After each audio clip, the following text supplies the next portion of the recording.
More information has come to light about the terrifying plane crash that occurred in Durango, Mexico on Tuesday. The Aeromexico flight en route to Mexico City took off despite strong winds that buffeted the aircraft. Authorities say though the winds in the area were high, they were within flyable limits. El viento venía de derecha a izquierda, hace que impacte el avión, desprenda los motores y después continúe el vuelo. The plane was about 200 meters in the air when it fell. From inside the aircraft, the sound of the engines being ripped off the plane was deafening. Thereafter followed a few seconds of silence before the plane plummeted towards the earth. Survivors prepared for the worst. Pues piensas muchas cosas, que ya no vas a ver a tu familia.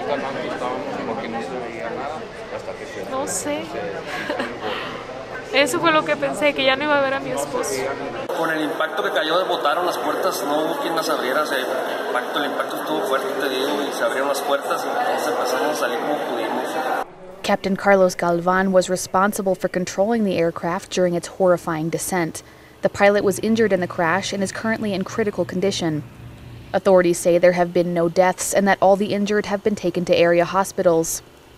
Aviation officials are continuing their investigation into the causes behind the accident.